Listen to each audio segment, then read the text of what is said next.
السلام علیکم دوستو، آج ہم آپ کو بتائیں گے مال غنیمت۔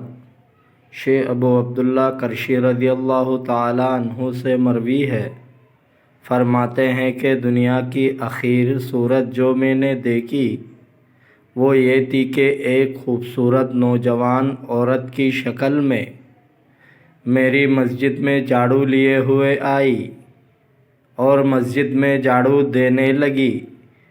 میں نے کہا تو کیوں آئی ہے؟ کہا آپ کی خدمت گزاری کو آئی ہوں۔ میں نے کہا قسم اللہ کی کوئی ضرورت نہیں۔ کہا میں تو ضرور کروں گی۔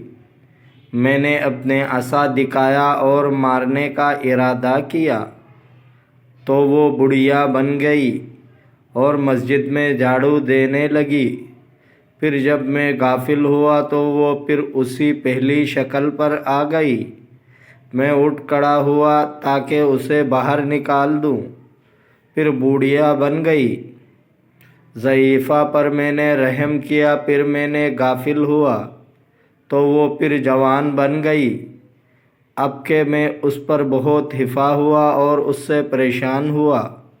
اس نے کہا آپ چاہے زیادتی کرے یا کمی، اس طرح میں آپ کی خدمت کروں گی، اور ایسے ہی میں نے آپ کے بھائیوں کی خدمت کی ہے۔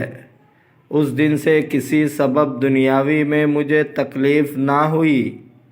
یہ بھی فرمایا کہ میں منی میں تھا، مجھے پیاس لگی، نہ پانی ملا، نہ میرے پاس دام تھے جس سے میں پانی خریدتا۔ ایک کنواں پر پہنچا تو وہاں پر اجمی لوگ تھے۔ ایک سے میں نے کہا کہ اس لوٹے میں میرے لیے تھوڑا سا پانی دے دے۔ اس نے مجھے مارا اور لوٹا لے کر دور پھینک دیا۔ میں اسے لینے گیا اور میرا دل ٹوٹ گیا۔ دیکھا تو وہ لوٹا ایک میٹھا چشمے میں پڑا تھا۔ میں نے اس میں سے پانی نکال کر پیا اور ساتھیوں کے پاس بھی لے آیا، انہوں نے بھی پیا۔ پھر میں نے قصہ بیان کیا، وہ بھی اس چشمے پر چلے تاکہ اس کا پانی نکال کر پیے۔ وہاں پہنچ کے دیکھا تو کچھ نہ تھا۔ میں سمجھا کہ یہ اللہ کی طرف سے کرامت تھی۔ یہ بھی فرمایا کہ میں ایک بار مقام بدر میں تھا اور مکہ معظمہ کو جا رہا تھا۔ وہاں ایک شخص میوہ والا تھا جو حاجیوں کے ہاتھ میوہ بیچا کرتا تھا، اس شرط پر کہ دام مکہ معظمہ پہنچ کر ادا کرے۔ کچھ میوہ اس نے مجھے بھی دینا چاہا، میں نے انکار کیا تو اس نے اصرار کیا کہ میں اس کی قیمت مکہ معظمہ پہنچ کر وصول کروں گا۔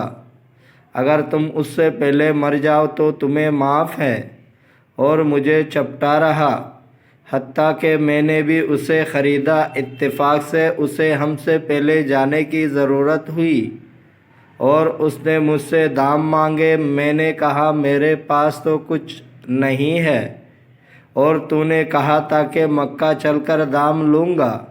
اس نے کہا دام تو تمہیں دینے ہوں گے، اور مجھے تنگ کرنے لگا اور مجھے ستانے لگا اور گالیاں دینے لگا۔ میں مسجد بدر میں گیا اور اللہ تعالیٰ سے تضرع و زاری کے ساتھ دعا کی۔ پھر وہاں سے نکلا تو ایک اعرابی سے ملاقات ہوئی جو احرام باندھے ہوئے تھا۔ اس نے مجھے کچھ دراہم دیے اور میرے ہاتھ میں گن کر رکھے۔ میں نے اس قرض خواہ کے پاس جا کر اس کے دام ادا کیے۔ اب تو اس نے پہلے سے بھی زیادہ برا بھلا کہا اور کہنے لگا کہ پیسے چھپا رکھتے ہیں اور جھوٹ بولتے ہیں اور قسمیں کھاتے ہیں کہ ہمارے پاس کچھ نہیں ہے، حالانکہ دام پاس ہوتے ہیں۔ میں سنتا رہا اور خاموش رہا۔ آپ کے کلام میں سے ایک یہ ہے کہ فرمایا جس نے ابتدائی میں انتہائی نتیجہ چاہا اس نے غلط راستہ ڈھونڈا اور فرمایا ادب کو لازم پکڑے اور عبادت میں مشغول رہے اور کسی چیز سے تعارض نہ کر۔ اگر تجھے اللہ تعالیٰ اپنے واسطے برگزیدہ بنانا چاہیں گے تو واصل بنا دیں گے، اور فرمایا تھوڑا سا عمل نگہبانی کے ساتھ ہو تو کامیاب بنا دے گا، اور فرمایا ایک بار اہل شرک ملک اندلس کے ایک شہر پر بلا لڑائی کے قابض ہو گئے اور گز آئے اور اہل شہر کو قید کر لیا اور ان کے ساتھ اور بھی بہت سے لوگ گرفتار کیے۔ ان سے اندلس والے بہت گھبرائے اور یہ خبر پہنچی کہ قیدیوں کو گھوڑوں کے ساتھ گھاس ڈالے جاتے ہیں اور ان کے ہاتھ بندھے ہوئے ہیں اور وہ منہ سے جانوروں کی طرح گھاس کھاتے ہیں۔ فرمایا انہی دنوں میں ایک رات میں شیخ ابو اسحاق ابن طریف رضی اللہ تعالیٰ عنہ کے پاس تھا۔ آپ نے ہمارے آگے کانا لا کر رکھا اور بسم اللہ کے ساتھ ایک ٹھنڈی سانس بھری اور مجھ سے کہا، اے محمد کیا تمہیں معلوم نہیں جو کچھ مسلمان پر حادثہ ہوا ہے؟ میں نے کہا ہاں۔ آپ قصہ کہتے تھے اور روتے جاتے تھے حتیٰ کہ ان کی رونے کی آواز بلند ہو گئی اور کہا، واللہ جب تک مسلمانوں کو نجات نہ مل جائے نہ کھاؤں گا نہ پیوں گا، اور تھوڑی دیر کے لیے کانے پر سے اٹھ گئے، پھر کانے کے پاس الحمدللہ الحمدللہ کہتے ہوئے آئے اور کہا کھا جاؤ۔ میں نے بھی کھایا، انہوں نے بھی کھایا۔ مجھے تعجب ہوا انہوں نے اس طرح سے کھانا چھوڑا تھا، پھر کیوں کر کھا لیا؟ باوجود کہ قسم بھی کھائی تھی۔